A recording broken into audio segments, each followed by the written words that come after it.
Welcome to today's webinar, Managing Data with Amazon ElastiCache for Redis. Our presenter today is Michael Labib. Over the last 15 years of his career, Michael has held various roles within application architecture and development. He has led engineering teams, building distributed systems, and has in-depth knowledge of in-memory and NoSQL solutions. Michael currently works with the Amazon ElastiCache product and engineering teams as a specialist solutions architect. Today with us, we also have Robert Love, Dan Zemansky, Janish Anand, Darren Briskman, and John Handler. They will serve as our webinar moderators and will engage with you and answer your questions throughout the presentation while Michael presents. Michael, welcome. The floor is now yours. Thank you, Ryan. Hello, everyone, and welcome to the webinar. We highly encourage you to ask questions during the presentation, and we'll leave some time at the end for a quick Q&A. Our learning objectives today will be to understand what time series data is, the challenges associated with collecting it, and how to build and architect time series solutions using the Amazon ElastiCache for Redis. We will conclude with a demo and explore the code used to build it. Let's jump right in. Time series is simply a sequence of observations over time. Sensors are physical converters that transform a physical property like the temperature into a digital signal. A temperature sensor will capture the temperature for a period of time and will provide those observations to the system observing it. Clicks, views, clicks, etc. provide insight to what customers search for and how they use your web applications.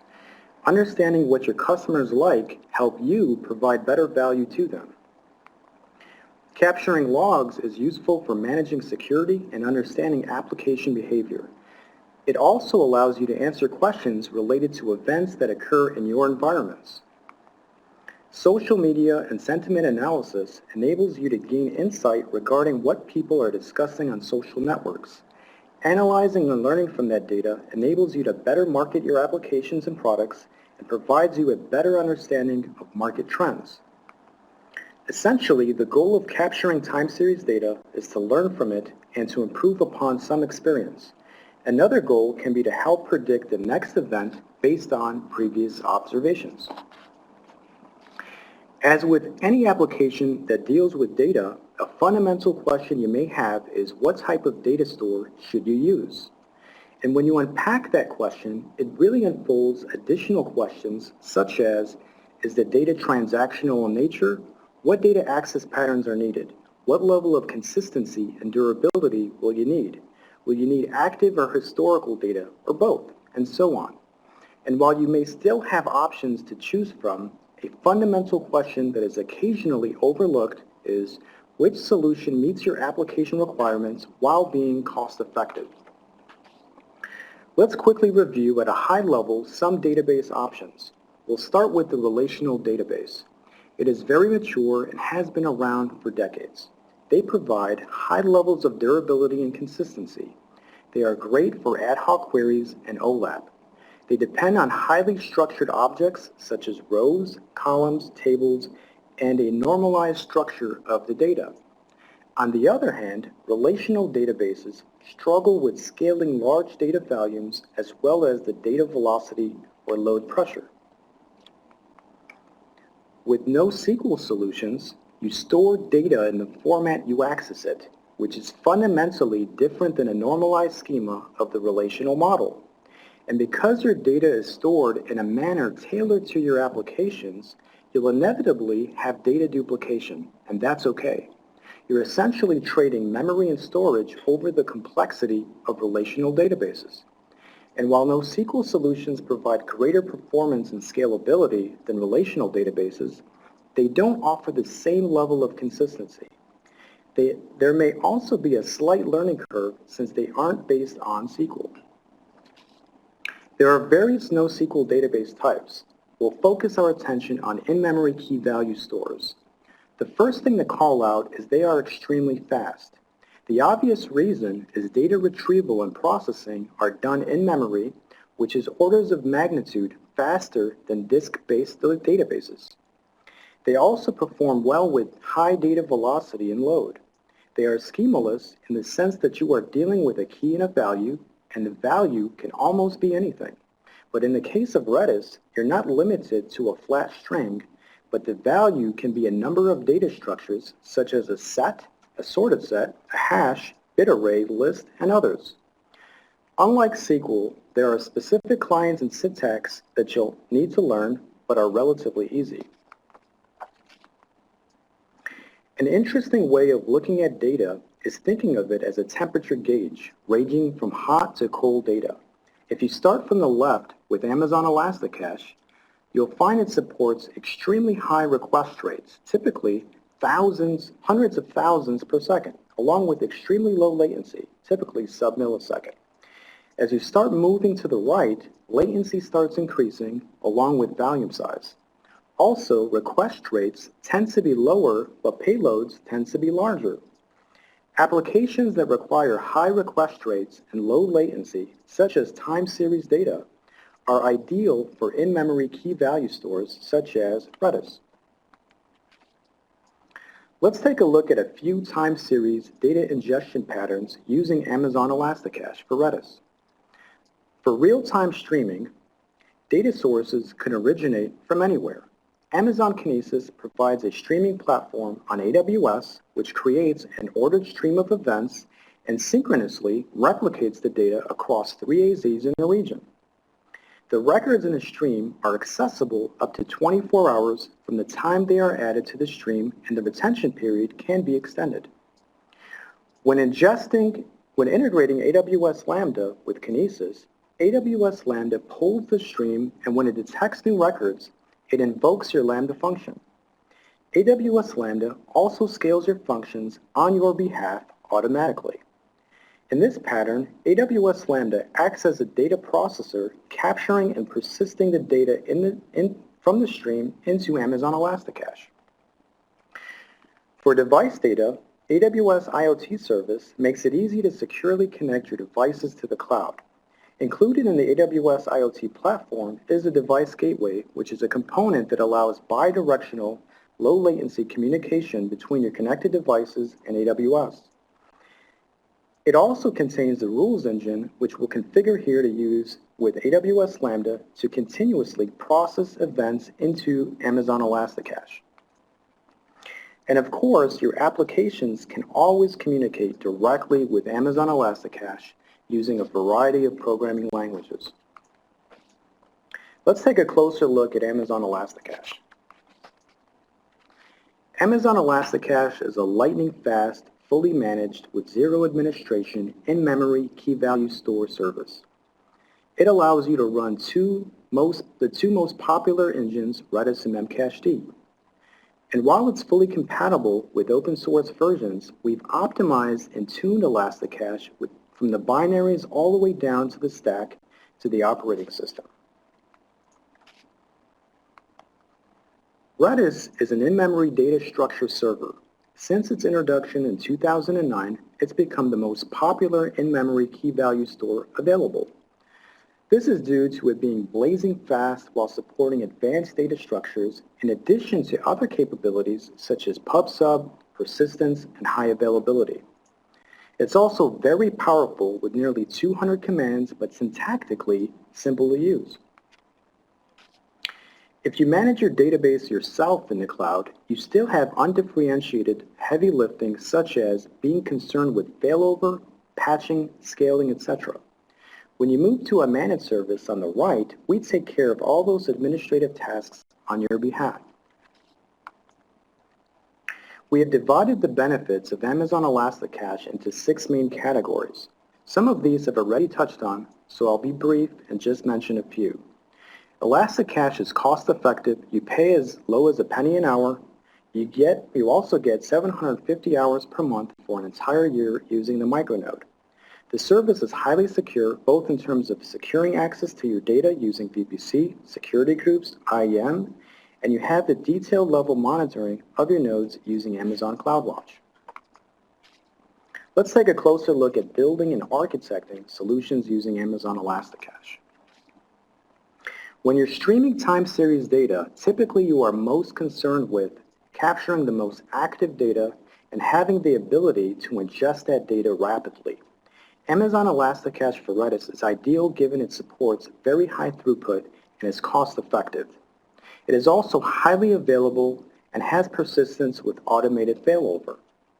What some customers may also do if they plan to retain older data and are reaching volume size limitations, they may choose to also persist that data in another repository such as Amazon RDS or Amazon DynamoDB. You may have an application also reading and analyzing that ingested data, which is that EC2 instance on the far right.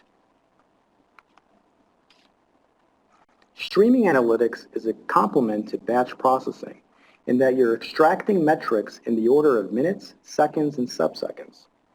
One common pattern may include using Spark streaming to read and process data from a Kinesis stream.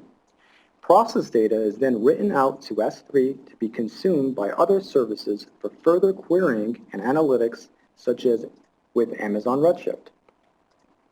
And while Apache Spark is an extremely fast in-memory processing system, Redis can significantly boost the performance of analytics jobs. This is due not just from leveraging the data in memory, but also due to leveraging Redis's data structures, reducing computational complexity and overhead. The Redis Spark connector is open source and supports both Spark and Spark streaming. There is a variety of different types of streaming data sources and ways to ingest that data. Using Amazon Kinesis as a streaming platform and AWS Lambda as a data processor pair very well with Amazon ElastiCache for Redis. Order is maintained both at the stream as well as utilizing Redis's sorted set, which is important for time series data. Also, high ingestion rates are supported across all the services. And as a data store, Amazon ElastiCache provides high availability with auto failover to read replicas. When you're conducting analytics on streaming data, processing time is the most important factor. And reducing that processing time may have direct positive impact on your business. Pairing Redis with Spark boosts the time it takes to conduct your analytics by allowing Spark to utilize Redis's data structures, which simplify processing complexity and eliminating disk-based latency. Another streaming pattern we see some customers leveraging is capturing event-driven data into Amazon ElastiCache. AWS Lambda enables you to configure a variety of event sources to invoke Lambda functions. After event source mapping is configured, your Lambda function gets invoked automatically when these event sources detect events.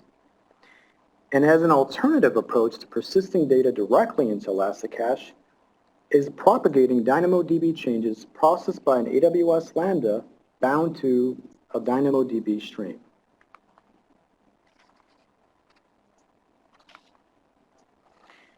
There are various types of events that you may want to consume. This could be notifications coming out of Amazon SNS, data uploaded to Amazon S3, API requests from Amazon API Gateway, and Amazon CloudWatch metrics, etc. Capturing those events with AWS Lambda and persisting them into Amazon ElastiCache for Redis is a common approach for this use case. We'll take another look at an architecture variation from the previous slides. Similar to events and streams, IoT device data follows the same general pattern. Also illustrated here is an example where in addition to ingesting the device data, you may also want to keep historical data in S3, which can serve as a data lake such that that data can be used at a later time. You can also reduce storage costs further by applying lifecycle policies to archive S3 data to Amazon Glacier. Time series data, along with data in general, is being consumed today at a much greater scale and requires faster processing in a cost-effective manner. Systems also need to be able to support spiky load and data bursts as physical events could trigger bursts of data. Picture an earthquake strikes. That may trigger a plethora of device sensors which will require your systems to be able to ingest that data.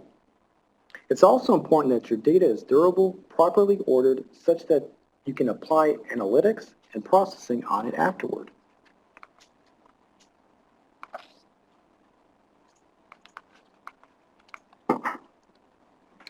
Data modeling is a bit of an art and a science. What's nice about ElastiCache for Redis is it's easy to build a conceptual model that you can test against your requirements. It's also easy to modify that model until it's ready for your production workloads. We'll take a look at an example data model used to capture sensor data in a few slides. Let's jump into the demo. For this demo, I used the AWS IoT Device SDK with the Intel Edison board using Node.js. However, because I don't have thousands of boards, I'll be running a Node.js application locally that will emulate thousands of temperature sensors and devices. The emulation code and device code are very similar. In addition, we'll be using an AWS Lambda function configured through the IoT rules engine to continuously process and persist the sensor data into Amazon ElastiCache for Redis. I'll also show you a simple dashboard we'll use to query and display that sensor data stored in Redis. Let's take a look at the data model for this demo. Again, this is for demonstration purposes and is not a prescription on how you should build yours. Since maintaining order is important to us, I'll be storing the time series events in a sorted set with a key name I've called sensor data. The sorted set will automatically maintain the order of the events based on the score I've provided it, which is a timestamp. I'm also storing the device ID as a value that I can use to correlate with the device ID hash structure I've created, which will store the actual sensor data. I'm also capturing running totals of the various climate groupings that the sensors are reporting. Each grouping is using the Redis string to capture hot through cold temperatures. The string stored at the key is interpreted as a base 1064 integer signed integer that supports the incur or increment command on the value which acts as a counter. Watch multi-execute commands allow transactions to be performed which we'll be using. We'll also illustrate how to use the pub sub features by sending a notification when the temperature hits a particular threshold. To ensure this data model will work for us, we'll test it using the Redis CLI with some questions we have of the data. So far, so good. Let's take a look at the code. So we'll start with our emulation code. And in this code, we called it temp sensor. This is a Node.js application that is using the AWS IoT Device SDK. It's generating random values that we will persist to a topic, the AWS IoT topic called temp readings. It is also passing all the required parameters needed for the AWS IoT service, including the certificates that we have stored in a properties file. And as you can see, we're passing the device ID, temperature, device IP, and humidity. Let's take a look at, let's run this code.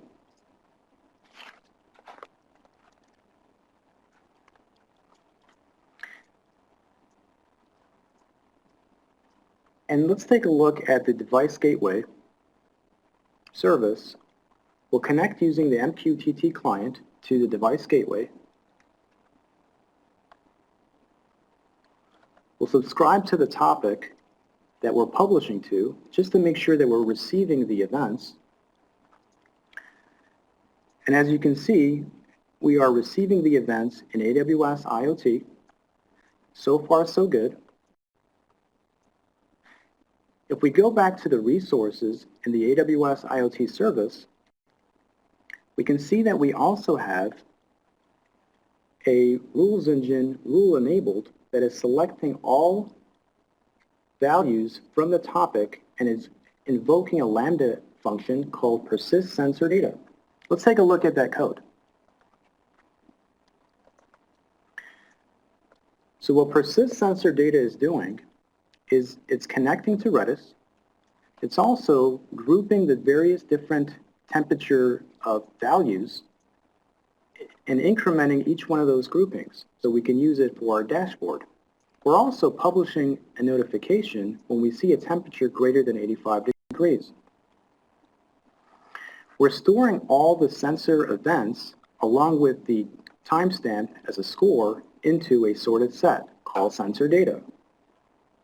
We are also storing all the event details or the sensor details into a Redis hash with the device ID as the hash key name.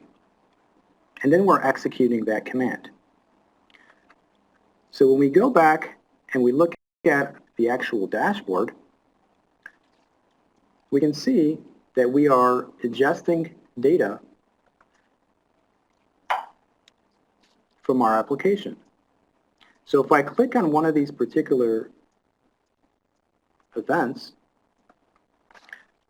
we're querying the Redis hash and displaying all the values that are out of that hash. If I were to click on one of these counters, I can see that the values are also being incremented. This is a simple dashboard that has an AJAX code that is querying the Redis data structure server and displaying the values that are persisted. That concludes this demo. Let's turn back to the slides. Thank you again for attending this presentation. If you have not already tried ElastiCache for Redis, give it a try today. It's cost-effective, highly available, and easy to use. Thanks again to Michael for a great presentation, and to our moderators, Robert, Dan, Janish, Darren, and John, for answering your audience's questions. We will leave the webinar room open, so feel free to hang out, and our moderators will keep replying via text for the next few minutes. And if you have any comments on our previous and upcoming webinars, or suggestions on topics you wish AWS will cover in future webinars, please feel free to drop us a line at aws-webcasts@amazon.com. Again, that's aws-webcasts@amazon.com, and your feedback will help us to improve our webinar programming. Thanks to the audience for taking the time to join us today. Enjoy the rest of your day.